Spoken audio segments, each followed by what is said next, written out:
everybody, it's David Lee again. So this is going to be a little video on how I do one of my main juice recipes for our course on the nutrition part. So got my compost bin, so just to save time, I cut up the carrots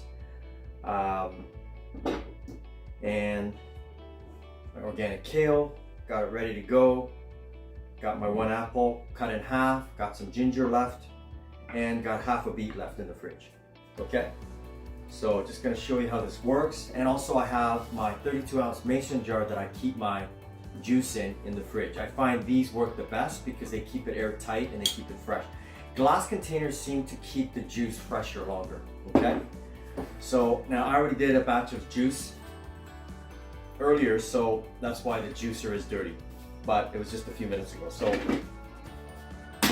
we get ready. Now, this is the Breville juicer I was telling you about. It's basically award-winning juicer. It's about 600 watts. I suggest people to get this just because it's easy to use. It's only 3 parts, easy to clean. You take the handle off, top part comes off. You have your bottom part here.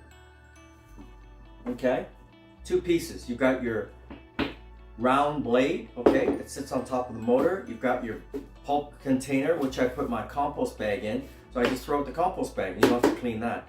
So you only have 3 parts to clean, so it just makes things easy. So you always want to clean it right after you use it. I use like a brush, one of these brushes here.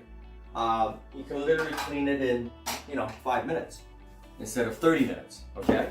So whatever you do, don't let your juice, after you use it, the pulp stay on the parts for any more than an hour. Like, don't let it sit overnight because then it gets dry and it's gonna be harder for you. You'll be like scrubbing this for a half hour, okay? So I suggest you not to do that. And here's your plunger, put the handle back on, locks in, quite easy to use.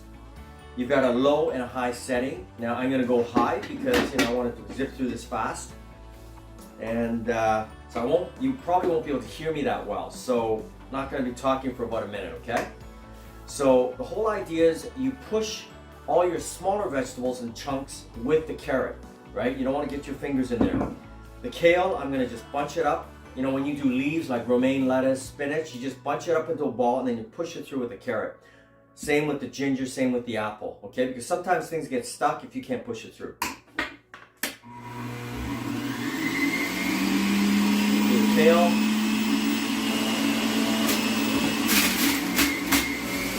Carrot.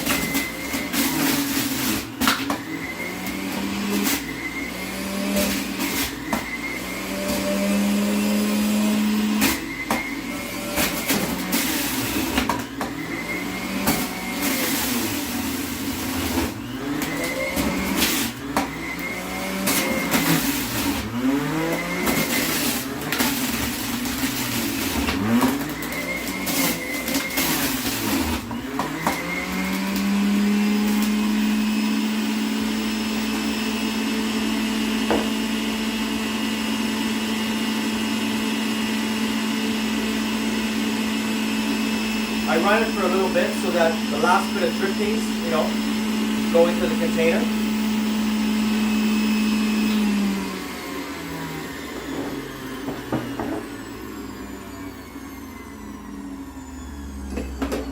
Okay. Then you take the top off. Oh, we forgot the celery. Sorry about that. We forgot the celery. Let's put this back on. Okay. Celery.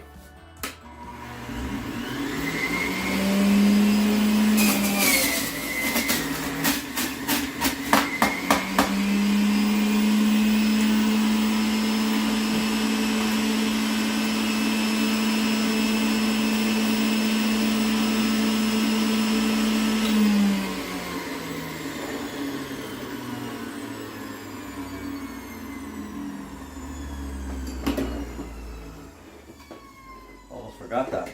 Okay, so I take the lid off. First of all, and then you can put it in the jar, right? Now, I'm making this extra batch, and one of my other friends here that lives here with me is gonna get it. But I'm already having my glass from the previous batch that I made. And what I do is I add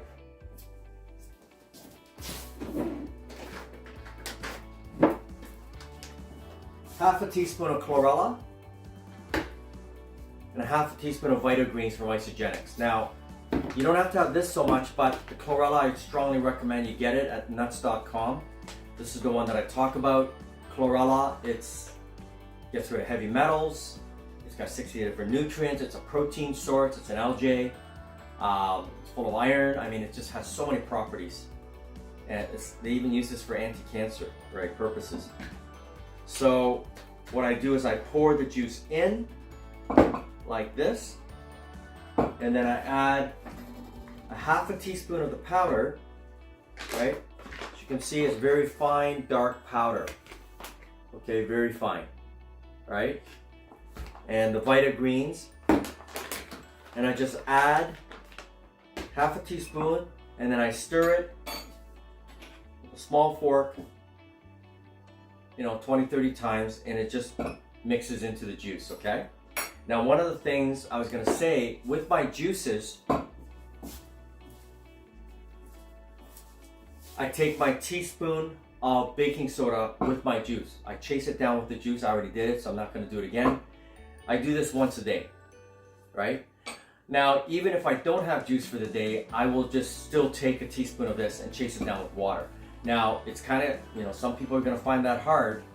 So I suggest you do it with the juice, or you can mix it in with the juice, because the juice is sweet. It's got the flavor of the carrots and the apple, and it will drown out the flavor of the baking soda, okay? So that's what I suggest you do.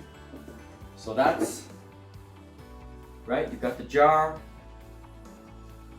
you pour in your juice. Okay, pour in your juice.